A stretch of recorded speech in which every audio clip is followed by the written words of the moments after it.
하나님의 말씀 구약성경 출애굽기 5장의 말씀입니다.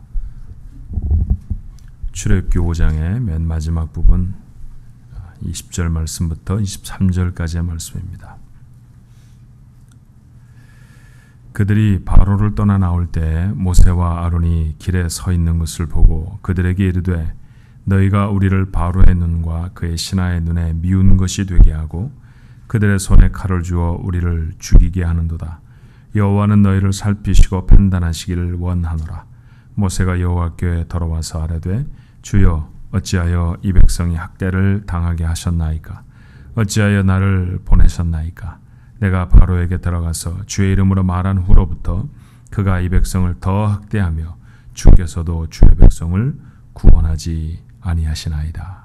아멘. 한 주간 동안 새벽 예배 참석하시라고 애 많이 쓰셨습니다. 또 새벽 예배 섬겨 주시느라 애쓰신 분들에게도 감사를 드립니다. 다른 주제가 아니라 거룩이라는 주제를 가지고 우리가 말씀을 나누었습니다.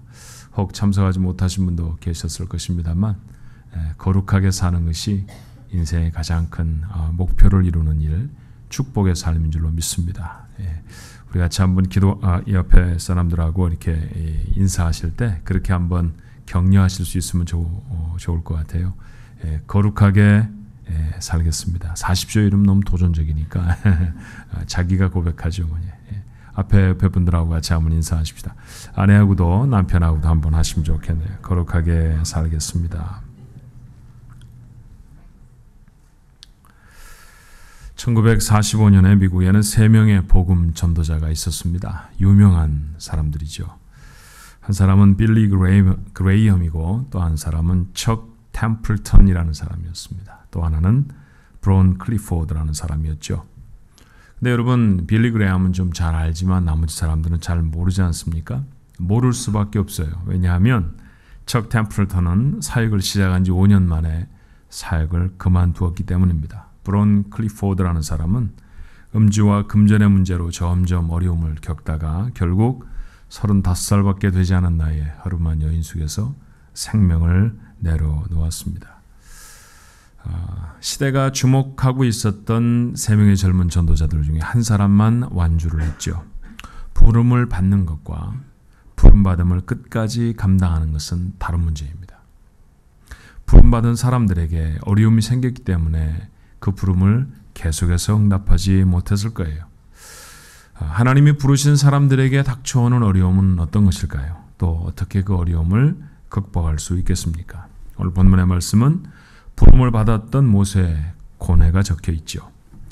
하나님은 모세를 이스라엘을 인도할 리더로 부르셨습니다. 그리고 마침내 모세는 이 부르심에 순종을 합니다. 40년을 머물던 미디안 땅을 떠나서 이집트로 돌아갑니다. 이스라엘 백성들을 만나서 당신들이 출애굽해야 하겠습니다. 이 땅에서 떠나야겠습니다. 40년을 살던 미디안에서 모세가 떠나는 일도 쉽지 않았을 것인데 430년 동안 아무리 노예로 살지만 그곳에서 이스라엘 백성이 단박에 떠나는 것도 쉽지 않았을 거예요. 그런데 하나님이신 은혜로 그들에게 하나님의 뜻을 전달을 합니다. 백성들이 감격하죠. 우리가 노예로 살면서 어렵고 고통스럽게 힘들게 살아갔을 때 하나님 앞에 부르짖고 기도했더니 하나님 우리를 돌아보셨구나. 얼마나 감격스러웠는지 몰라요. 그리고 바로에게 나아갑니다. 내 백성을 주십시오. 우리가 한 사흘쯤 가서 하나님 앞에 예배를 드리겠습니다. 그런데 바로가 얼마나 냉담하게 반응하는지 모릅니다. 도리어 이스라엘 백성에게는 더욱 고된 노동을 명령하게 되어졌죠. 전보다도 훨씬 더 힘겹게 일해야 살아갈 수 있게 되었습니다.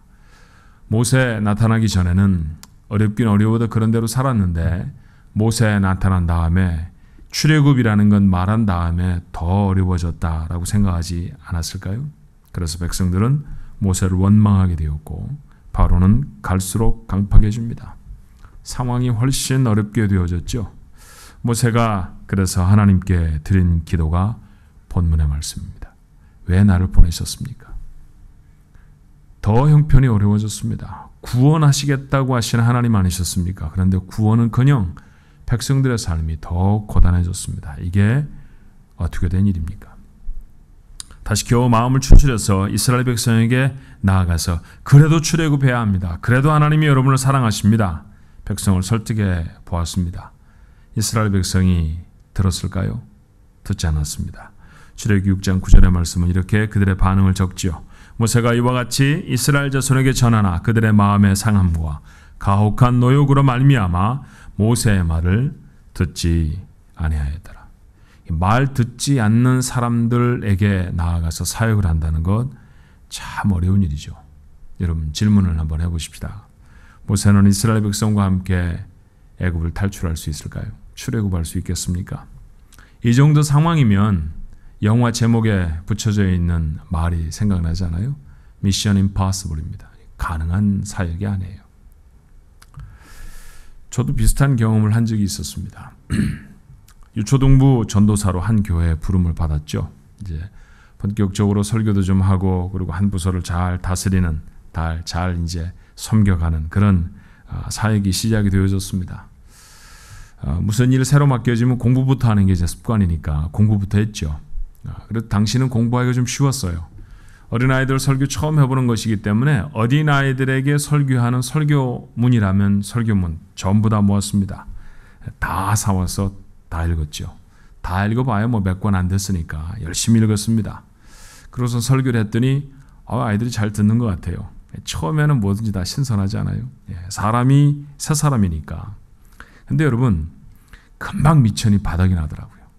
한 2달 써먹으니까 그동안에 사가지고 와서 읽었던 설교집에 들어있는 내용은 다 말해버렸습니다. 더 이상 할 게 없어요. 애들은 하품을 하기 시작합니다. 교사들의 얼굴은 짜증이 가득해요.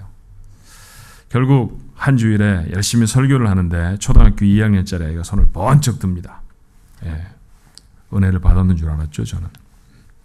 은혜를 받기에는 아이의 나이가 너무 어리다라는 이제 의구심이 있긴 있었어요. 선생님들도 좀 당황하고 저도 좀 당황스러웠습니다. 근데 아이들이 뭐 한 100여 명 앉아 있는데 그 중에 하나가 손 번쩍 들고 전도사님 그러는데 어떻게 지나갑니까 제가? 그래서 뭐 얘기해봐 그랬죠. 그랬더니 아이가 너무 당당하게 일어서서 제가 평생에 잊지 못할 말을 던졌습니다. 전도사님 설교가 너무 재미없어요. 제가 그 다음에 설교를 어떻게 했는지 저 기억이 잘 나질 않습니다. 정말 당황스러운 일이었어요. 내가 이 부서를 감당할 수 있을까? 내가 정말 저 아이들에게 설교를 계속할 수 있을까? 사역을 하다 보면 그런 위기의 순간을 종종 만나게 되어집니다. 여러분은 그렇지 않으십니까? 네 아이에게 좋은 부모가 되겠다는 다짐, 교회 주차장에서 안내 봉사를 하겠다는 그런 마음, 오랜 기다림 가운데 시작한 내 비즈니스, 하나님의 부르심으로부터 시작이 되어졌죠. 그 시작이 얼마나 감격스러웠던 것인지 우리는 지금도 잊지를 못합니다. 그런데 좌절의 순간이 얼마나 빨리 찾아오는지 몰라요. 아이에게 뭔가 교훈이라도 좀 할라치면 아이들이 뭐라고 말하던가요? 엄마는 잘 알지도 못하면서 그리고 널 흘기죠. 그래도 참고 아이와 대화를 하라고 교회가 열심히 가르치니까 그래도 다시 대화를 하려고 노력을 해봅니다. 그렇지만 대화가 대놓고 화를 내는 것으로 끝나버리고 나면 애가 쾅 닫고 들어간 문을 바라보면서 이렇게 질문합니다. 잘할 수 있을까? 언제까지 참을 수 있을까? 바람은 불고 춥기는 한데 오늘같이 이게 안개라도 들어오면 정말 괴로운데 먹은 마음이 있어서 빨간 잠바 입고서 주차장에 나가서 주차 봉사를 합니다. 주차장에 들어오는 차를 보고 인사를 하지요. 뭐 마음이 좋아서 웃겠어요? 바람이 부는데 어떻게 웃겠습니까? 얼굴에 물은 막 뚝뚝 떨어지는데 그래도 참고 웃습니다. 그리고 주차할 장소를 지정해 주면 지정하는 장소에 주차합니까? 여러분 그렇게 주차해 보신 적이 얼마나 있어요? 자기 원하는데 아무데나 다 주차를 하죠. 열심히 여기다 주차하십시오 이렇게 안내를 하는데 쳐다도 안 보고 새신자 주차해야 될 곳에 턱 주차하고 들어갑니다. 그래도 웃어야지 어떻게 해요? 예배가 마쳤습니다. 축도가 끝나기도 전에 또 튀어나와서 또 이젠 돌아가는 차들을 안내를 하지요. 그랬더니 한 사람이 막 삿대질을 하면서 화를 내요. 차를 이렇게 세우면 어떻게 하느냐고. 내가 차를 어떻게 빼느냐고. 뭐 그 차를 주차하는 사람이 세웠나요? 딴 사람이 세우고 들어갔지. 내가 세운 것도 아닌데 욕을 먹을래니 속에서 부글부글 끓습니다. 100번도 1000번도 넘게 마음속으로 얘기하죠. 다음 주엔 안 해야 되겠다. 처음에는 잘 되는 것도 같았어요. 전도회 회원들도 와서 좀 팔아주고 새 가게라고 하니까 동네 사람들도 좀 와서 구경도 했습니다. 근데 몇 달이 지났죠.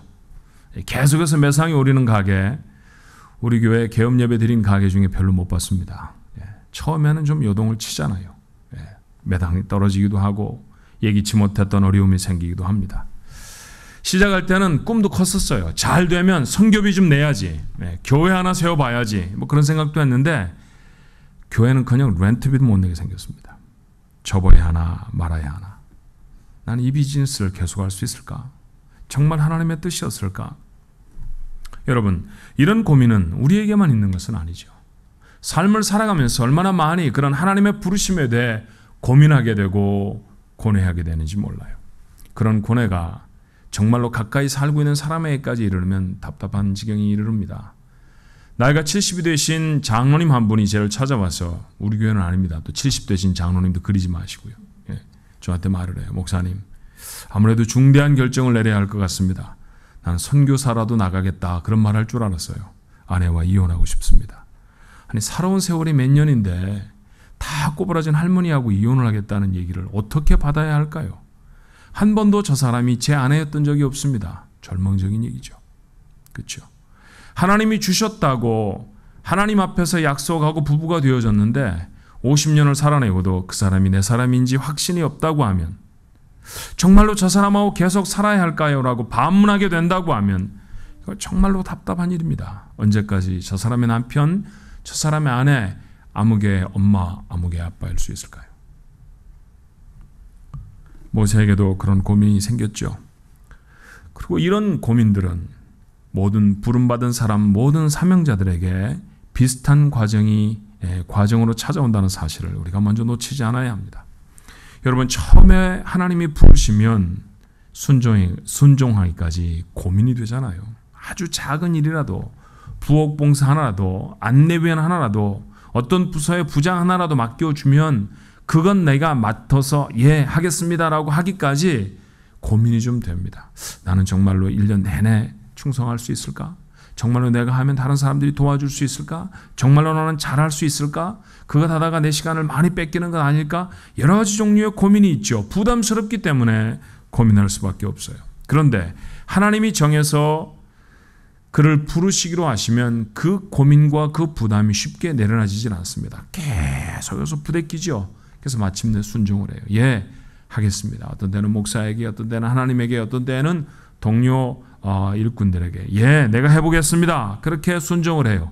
순종하고 나면 첫 번째 드는 감정은 무지하게 편합니다. 얼마나 마음이 편한지 몰라요. 그리고 은혜도 되죠. 한번 하나님이 일꾼으로 부름받겠다, 내가 일하겠다, 어려운 일인데 아멘 하고 나면요, 하나님이 주시는 특별한 은혜들이 있습니다. 사람들의 존경도 받고요, 일이 참 잘 풀려요. 역시 순종하길 참 잘했어. 모세가 그랬잖아요. 모세가 정말로 하나님의 부르심에 순종하기 어려운 상황이었는데 하고 났더니 아론은 종이 되어지고요, 이스라엘 백성에 갔더니 척척 자기 말 다 듣고요, 그리고 그 앞에서 기적을 베풀었더니 자기가 한 번도 해보지 못했는데 무슨 매직 쇼를 하는 것처럼 엄청난 기적들을 손쉽게 베풀 수 있었습니다. 이만하면 됐죠. 앞에 막아서는 게 없는 것처럼 보여요. 역시 순종하기를 잘했다라는 생각이 듭니다. 그게 두 번째 단계예요. 그러나 얼마 가지 못해서 장애물들이 나타나기 시작합니다. 일은 꼬이죠. 오해를 받습니다. 구설수에 오르기도 하죠. 모세의 경우가 그랬어요. 일이 잘 되질 않습니다. 바로에게 가서 바로도 그렇습니까? 그러면 그 백성 데리고 나가시죠. 일해 주어야 각본대로 되는 건데 안 내보내주겠다는 겁니다. 그리고 일은 더 많이 어렵게 하겠다는 것이죠. 그러게 바로의 궁전을 나오니까 사람들이 손가락질하면서 말합니다. 다 너 때문이야, 너 때문이야. 뭐하러 긁어서 부스럼을 만드는 거야. 네가 조용히 했으면은 그나마 벽돌이라도 구우면서 살 수 있었지. 이제는 지푸라기까지 주워와야 되잖아. 얼마나 고통스럽고 얼마나 힘들었을까요? 자기가 괜히 가서 그런 얘기 한 것 같습니다. 호렙산에서 내가 만난 거 하나님 맞아? 이런 생각하게 되죠. 내가 그때 기도하면서 내 마음 찡하고 눈물 나게 하신 것 하나님이 하신 거야? 아니면 목사가 너무 감동적으로 얘기해서 그런 거야? 반문하게 될 때가 우리도 있죠. 실패가 거듭됩니다. 기도를 하면 그때마다 척척 이루어지면 얼마나 좋겠어요. 그런데 하나님이 주무시는지 하나님이 좋으시는지 아무리 실패를 해서 하나님 어떻게 해요? 라고 부르짖어도 대답해 주지 않으십니다. 그러니 점점 더 실수가 많아지죠. 아이를 망쳐버리기도 합니다. 선교지에 나간 선교사는 가방을 싸고 돌아오고요. 목사가 되겠다고 작정해서 신학교에 들어온 사람은 중도에 포기하고 일반 대학을 가기도 합니다. 우리 중에 많은 사람들이 하나님이 맡기신 부르심에 이렇게 고민하고 고통스러워하죠. 그리고 마지막엔 가슴이 아프게 자기 편도 다 떠나버려요. 동역자인 줄 알았는데 다 떠나버렸습니다. 적어도 이스라엘 백성과 함께 출애굽을 해야 한다고 하면 모세 편에 굳게 서 있어야 하는 건 이스라엘 사람들이어야 합니다. 그런데 그 사람이 이스라엘 사람들이 모세를 더 많이 미워하는 거예요. 얼마나 힘들고 얼마나 견디기가 어려웠을까요? 사역을 한번 해보자고 결단하고 하나님 앞에 매달리고 나서면 가장 큰 방해가 되는 것은 식구들 때가 많습니다. 엄마는 왜 그런 일을 해갖고 당신이 뭘 할 줄 안다고 그런 일을 그런 소리 잔뜩 듣다 보면은 도대체 나는 누구하고 일을 해야 하나 외롭기만 하죠.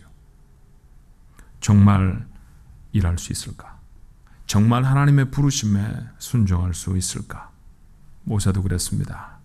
그의 탄식을 한 번 더 들어볼까요? 출애굽기 6장 12절에 모세가 여호와 앞에 아뢰입니다.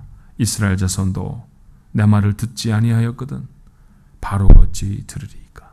나는 입이 둔한 자니이다. 하겠다는 말입니까? 못하겠다는 말입니까? 하나님이 좀 못하겠어요. 하나님이 여전히 그를 격려하시지만 모세는 반복해 다시 말합니다. 6장의 맨 마지막 30절에 말하지요. 모세가 여호와 앞에 다시 말합니다. 나는 입이 둔한 자요니 바로가 어찌 나의 말을 들으리이까? 이 말은 부름받았을 때 했던 핑계 중에 하나였죠. 결국 뭐라는 얘기예요? 처음으로 돌아갔다는 얘기죠. 아무것도 한 게 없는 것으로 돌아가 버렸습니다. 로뎀나무 밑에 주저앉아서 죽기를 간하했던 이사야처럼 이제 족합니다. 그만했으면 좋겠습니다. 고통스러웠기 때문이죠. 참담한 상황입니다. 그런데 여러분 아셔야 합니다. 여기서 멈춰버리면 아무것도 아닙니다. 그리고 멈출 수도 없어요. 하나님이 시작하신 일을 하나님이 멈추지 않으시면 어떻게 끝이 납니까? 어떻게 사명자에게 몰려드는 이 고뇌의 순간을 극복할 수 있을까요? 어떻게 하나님이 맡기셨다고 하는 그 일들을 감당할 때 나를 엄습하는 그 고통스러운 고민에서부터 자유해질 수 있을까요? 복잡한 얘기를 드리지 않으려고 해요. 모세가 했던 얘기만 집중해서 보십시다. 두 가지를 붙들어야 합니다. 흔들릴 때마다, 어려울 때마다 흔들리지 않으려면 무엇인가 붙드는 게 중요하죠. 두 가지를 붙드십시오. 첫 번째는 변함없으신 하나님의 약속입니다. 하나님의 약속이 변하면 하나님 아니죠. 그리고 그건 약속도 아닙니다. 근데 하나님은 안 변하시는 분이잖아요. 하나님이 약속하시면 그 약속은 변할 수 없는 것이죠. 모세는 좌절해서 하나님 앞에 아뢰입니다. 이게 어떻게 된 일입니까? 형편이 더 어려워졌습니다. 백성도 바로도 제 말을 듣지 않습니다. 못하겠습니다. 그런데 하나님은 고민하는 사명자에게 반복해 말씀하십니다. 출애굽기 6장 1절이에요. 여호와께서 모세에게 이르시되 내가 바로에게 하는 일을 내가 보리라. 강한 손으로 말미암아 바로가 그들을 보내리라. 강한 손으로 말미암아 바로가 그들을 그의 땅에서 쫓아내리라. 누가 강한 손이라는 얘기입니까? 모세 자기 손일 수는 없잖아요. 자기가 강한 손이라고 하면 백성이 어떻게 그 손을 거부할 수 있으며 모세가 어떻게 바로가 어떻게 거부할 수 있습니까? 그러니 이 강한 손은 하나님의 손이죠. 하나님의 손 때문에 내놓을 것이라는 거예요. 지금은 눈에 보이지 않아도 하나님은 반복해 말씀하시죠. 강한 손으로 반드시 내놓는다. 걱정하지 마라. 6장 8절에 다시 말씀하십니다. 내가 아브라함과 이삭과 야곱에게 주기로 맹세한 땅으로 너희를 인도하고 그 땅을 너희에게 주어 기업을 삼게 하리라. 나는 여호와라 하셨다. 여러분 언급되어져 있는 아브라함, 이삭, 야곱, 모세는 한 번도 만나보지도 못한 사람들입니다. 까마득히 옛날에 있었던 조상들이죠. 하나님 지금 모세에게 뭐라고 말씀하실까요? 모세야, 내가 너에게 한 말이 너 만나고 나서 생기 전 그 계획이 아니라는 것 내가 너한테 말한다. 너희의 까맣게 오래전의 조상, 이스라엘 백성이 애굽 땅에 와서 종되어지기 전부터 내 마음속에 품겨졌던 계획, 그거 지금 하는 것이다. 변하지 않으신다는 말씀입니다. 그러므로 모세는 어떻게 해야 합니까? 출애굽기 6장 10절로 11절입니다. 여호와께서 모세에게 다시 말씀하시죠. 들어가서 애굽 왕 바로에게 말하여 이스라엘 자손을 그 땅에서 내보내게 하라. 안 해본 거 아니잖아요. 근데 하나님이 다시 말씀하십니다. 또 들어가라. 13절입니다. 여호와께서 모세와 아론에게 말씀하사 그들로 이스라엘 자손과 애굽 왕 바로에게 명령을 전하고 이스라엘 자손을 애굽 땅에서 인도하여 내게 하시니라. 한 장 더 건너가 볼까요? 출애굽기 7장 1절로 2절에 여호와께서 모세에게 이르십니다. 볼지어다 내가 너로 바로에게 신이 되게 하였은즉 내 형 아론은 내 대언자가 되리니 내가 내게 명한 바를 너는 내 형 아론에게 말하고 그는 바로에게 말하여 그로 이스라엘 자손을 그 땅에서 내보내게 할지라. 출애굽기 5장의 말씀, 모세의 고뇌에 대해서 말씀을 나누었죠.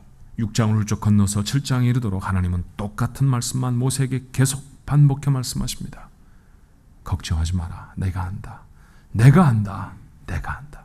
이건 오래전부터 430년 전부터 계획되어진 일이다.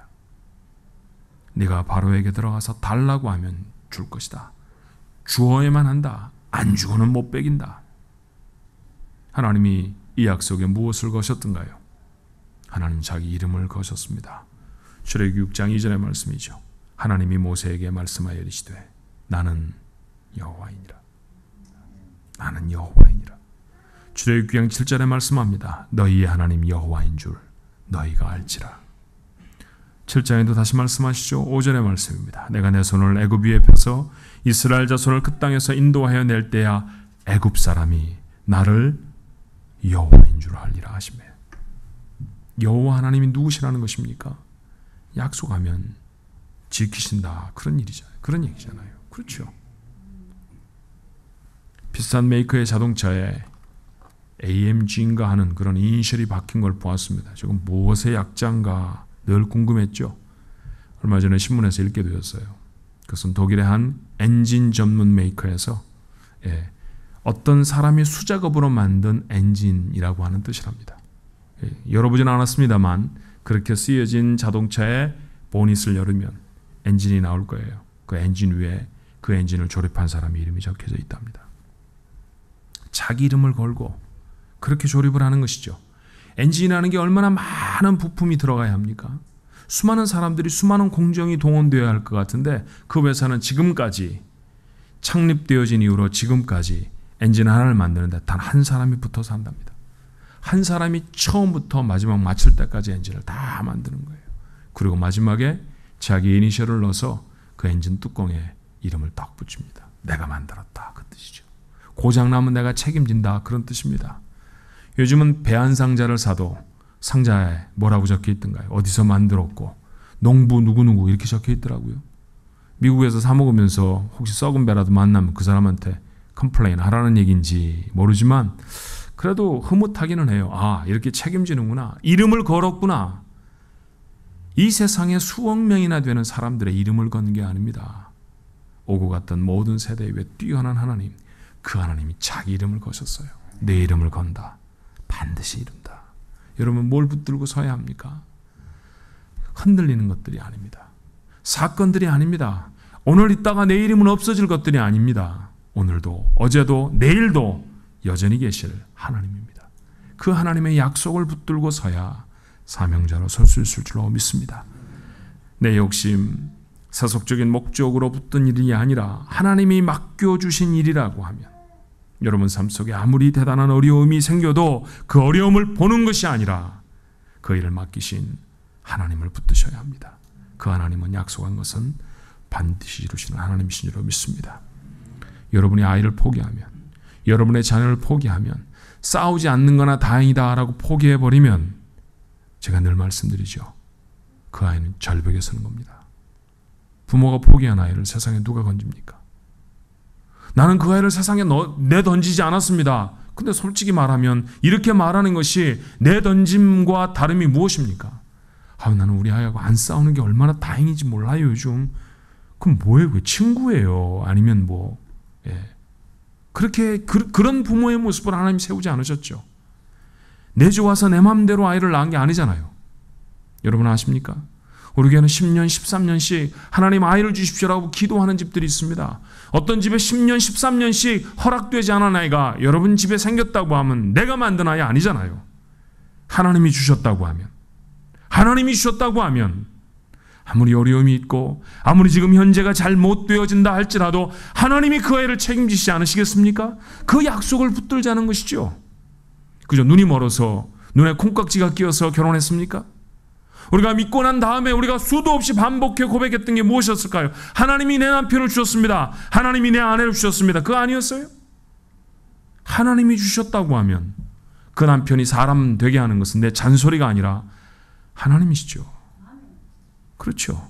내 아내가 정말로 나를 사랑하게 되는 것은 내가 무엇인가를 잘하고 선물을 주고 노력해서가 아니라 하나님이 그 마음을 감동시키셔서이죠. 그 하나님을 빼놓고 여러분의 가정을 어떻게 유지합니까? 그 하나님을 빼놓고 어떻게 교회를 섬깁니까? 이 세상에 어떤 목사가 유능하다고 교회를 잘 감당해낼까요?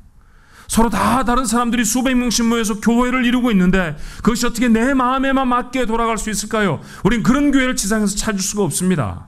그럼에도 불구하고 이 교회는 하나님의 교회이고 이 교회는 하나님이 내게 주신 교회라고 믿습니다. 그렇기 때문에 다니는 거예요. 그렇기 때문에 그 가운데 하나님의 섭리가 있을 것이라는 믿음을 내려놓지 않는 것이죠. 하나님을 붙잡으십시오. 문제와 어려움이 있을 때마다 하나님을 붙잡는 자가 자신에게 주신 사명을 감당하게 될 줄로 믿습니다. 두 번째로 하나님의 기대를 붙드십시오. 하나님은 반복해서 당신이 구원할 이스라엘 백성을 내 백성 그렇게 말합니다. 불쌍한 백성 이렇게 말씀하지 않으세요? 내 백성. 불쌍해도 힘이 있어도 가난해도 부유해도 지금 형편없이 보여도 괜찮은 모습의 백성이라도 내 백성이기 때문에 중요한 거예요. 현재는 보잘것이 없습니다. 노예죠. 모세가 그렇게 말했을 때는 납작 엎드렸다가 또 조금 어려움이 생기니까 막 손가락질하는 마치 냄비에서 끓는 물 같은 이스라엘 백성 하나도 좋아 보이지 않습니다. 근데 하나님은 부끄러워하지 않으세요. 내 백성입니다. 내 백성입니다. 그리고 그들의 하나님이 되기를 원하시죠. 6장 7절의 말씀입니다. 너희를 내 백성으로 삼고 나는 너희의 하나님이 될 것이다. 세상에 뛰어난 민족이 이스라엘밖에 없어서 그들의 민족이 그들의 하나님이 되시겠다고 말씀하지 않습니다. 여러분 정말로 놀랄만한 일들이 있잖아요. 우리가 이집트에 가보면 지금 여러분하고 저하고 나누는 이야기의 역사적인 연도를 따지면 약 3,500년 전의 이야기입니다. BC 1500년대 일이에요. 그런데 이집트를 방문해 보면요, 우리의 눈에 턱 들어오는 엄청난 건축물이 있습니다. 피라미드, 스핑크스 이런 거죠. 그 앞에 서면 어마어마합니다. 컨테이너 트럭 하나만한 그런 크기의 돌멩이를 수만 개씩 쌓아 올려가지고 탑을 만들었어요. 기가 막힌 모습이죠. 사방을 다 재도 정확하게 삼각형이 맞습니다. 얼마나 대단한 구조물인지 몰라요. 언제 만드는 줄 아십니까? BC 2200년에 만들었어요.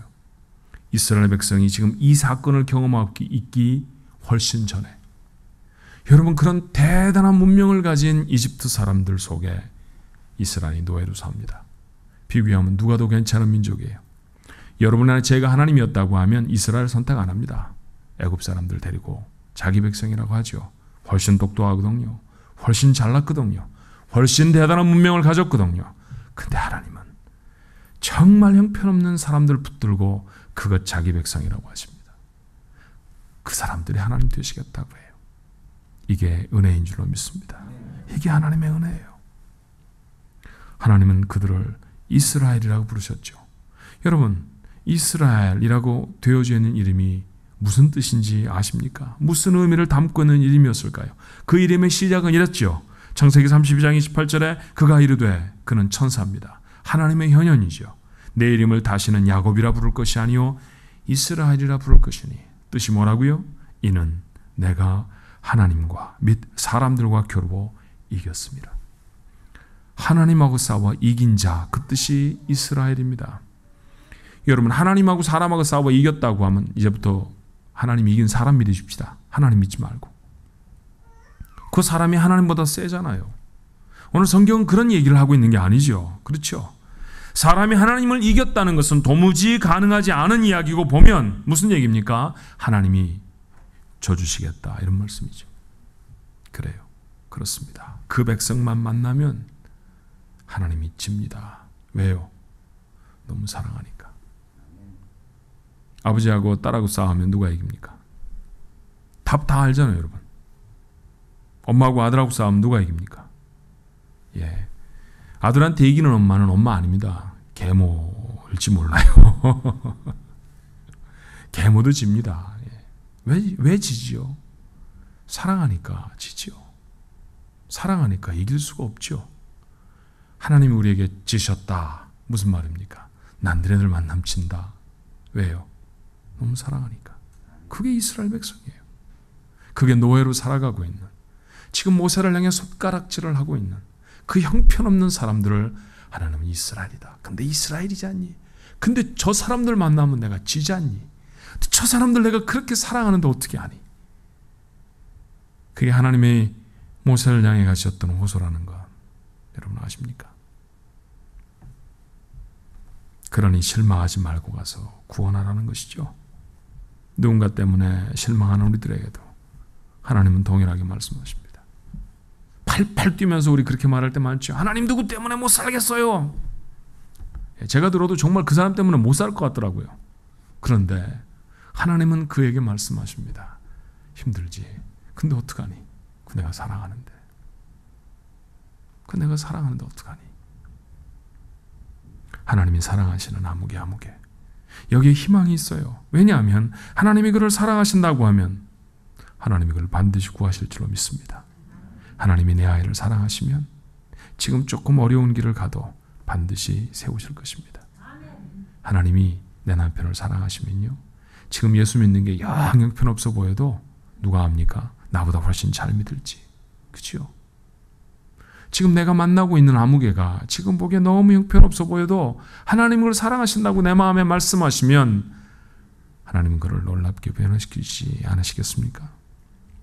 하나님이 핏값을 주고 사신 교회라고 하셨죠. 내 교회다 그러셨어요. 이 교회 보고 내 교회 그러셨습니다. 하나님의 교회입니다. 그러니 하나님이 보호하시겠죠. 하나님이 나를 사랑하셔서 내게 주신 기업입니다. 하나님 나 사랑하시잖아요. 날 보고 먹고 살으라고 기업도 주셨고, 그리고 날 보고 먹고 살으라고 세상에서 살아갈 수 있는 직업을 가질 수 있는 그런 실력도 주시지 않았습니까? 그러면 하나님 여러분 안 도우시겠어요? 하나님 도우시죠. 힘든 일이 왜 없습니까? 그러나 하나님의 기대를 붙드는 자는 힘듦은 극복하고 넘어서서 사명을 감당하는 하나님의 사람이 될 줄로 믿습니다. 플로렌스 채드윅이라는 사람이 있습니다. 여자예요. 요즘은 여자가 아주 힘있는 시대니까 여자 얘기 한마디 하십시다. 영국 해협을 수영으로 건넌 최초의 여자 수영 선수지요. 1952년 독립기념일에 카타리나 섬에서 LA에서 조금 떨어져 있는 곳이죠. 카타리나 섬에서부터 캘리포니아 해안까지 아마 LA 근처가 될 거예요. 35km 정도 되는 곳을 헤엄쳐서 건너는 모험에 도전을 합니다. 안개가 저기 꼈어요. 파도가 얼마나 높았는지 모릅니다. 15시간 동안 쉬지 않고 수영을 했죠. 여러분 15시간 동안이나 찬물에서 수영을 하면 근육이 경련이 일어납니다. 너무너무 힘들었어요. 의지가 약해졌습니다. 옆에 뒤따라가던 보트가 있었는데 그 보트를 향해서 말합니다. 도저히 더 못 가겠습니다. 건져주십시오. 그 보트에 엄마가 타고 있었거든요. 엄마가 말합니다. 플로렌스 조금만 더 힘을 내봐라. 엄마 도저히 못 가겠어요. 도저히 못 가겠어요. 결국 포기를 하지요. 배에 올라탔습니다. 그리고 이제 몇 분쯤 배를 타고선 캘리포니아 해안으로 나왔습니다. 불과 몇 분입니다. 근데 안개가 거쳐요. 이게 웬일입니까? 해안까지는 500m밖에 안 남은 거예요. 500m만 더 수영을 했었으면 500m는 헤엄칠 수 있었는데 얼마나 낙담했는지 모릅니다. 나중에 사람들이 물었죠. 기자들이 가서 수고를 하셨는데 왜 포기하셨습니까? 안개밖에 보이질 않았습니다. 해안이 보였다고 하면 포기하지 않았을 것입니다. 너무나 마음이 안타까웠던 채드윅이 2달 후에 다시 도전을 합니다. 그때도 여전히 우리 동네처럼 안개가 자욱히 꼈죠. 근데 이번에는 성공했습니다. 기자들이 박수를 쳐주며 물었어요. 이번에는 어떻게 성공하셨습니까? 안개가 있었죠. 그렇지만 마음속에 목표 지점을 분명히 보고 있었기 때문에, 마음으로 목표가 분명히 보여졌기 때문에 성공할 수 있었습니다. 어떤 일을 성공하는 건 몸에 달린, 머리에 달린 눈이 아니라 마음에 있는 눈이 더 중요한지도 모릅니다. 혹 지쳐있지 않으세요? 내 삶이 하나님의 부르심을 따라 살고 있는지 먼저 확인하십시오. 먹고 사는 문제가 하나님이 원하시는 일을 하며 살아가고 있는지, 내가 내 아이에게 하나님이 원하시는 모습으로 서 있는지, 하나님이 원하시는 아내의 모습, 남편의 모습인지, 하나님이 원하시는 사역자의 모습인지, 직분자의 모습인지 확인하십시오. 그리고 여러분이 맡고 있는 것이 정말로 하나님의 부르심이라고 하면 아무리 어렵고 힘들어도 포기하지 마십시오. 보이는 것은 한 줌밖에 안 되는 안개일지 모릅니다. 여러분, 우리 앞을 가득 막아서는 안개, 물방울이라는 거 아시잖아요. 다 모아두면 컵 하나에 담길 수 있답니다. 컵 하나밖에 되지 않는 물에 속아서 앞을 못 보는 거죠. 바로가 아무리 소리를 높여도, 이스라엘 사람들이 아무리 미련하게 굴어도 결국 모세는 그들을 출애굽시킵니다. 여러분, 그 결과를 아시잖아요. 내게 사명을 주신 신실하신 하나님, 그 하나님을 보십시오. 그리고 하나님의 마음으로 맡겨주신 사람을, 맡겨주신 일을 볼 수 있게 되기를 바랍니다. 그렇게 하나님을 붙들고 그렇게 하나님의 기대를 붙든 사람, 그 사람이 사명을 이룰 줄로 믿습니다. 모세가 사명을 이룬 사람이었죠. 그래서 정말 멋지게 살지 않았습니까? 성경 속에 기록해 놓았습니다. 하나님 우리에게 그렇게 말씀하실 거예요. 모세처럼 살아라. 모세처럼 살아서 영광을 돌리고 복된 인생 되시기를 주님의 이름으로 축원합니다. 기도하십시다. 거룩한 주일에 하나님 앞에 나와 예배합니다. 6개월을 살고 보니 좀 지쳤습니다. 아니, 어디 6개월 뿐입니까? 지나간 세월들이 참 힘겨운 삶이었습니다. 미국에 이민와 살면서 한 번도 쉬어보지 못했습니다. 마음의 평안함을 갖지를 못했습니다. 그런데 말씀으로 삶을 곰곰이 점검해 보니 하나님의 부르심이 아니었으면 미국에 올 수도 없었고, 하나님의 부르심이 아니었으면 가정도 이룰 수 없었고, 믿음도 가질 수 없었고, 사명자도 될 수가 없었습니다. 하나님이 부르셨습니다. 그러니 문제를 보지 않게 하옵소서.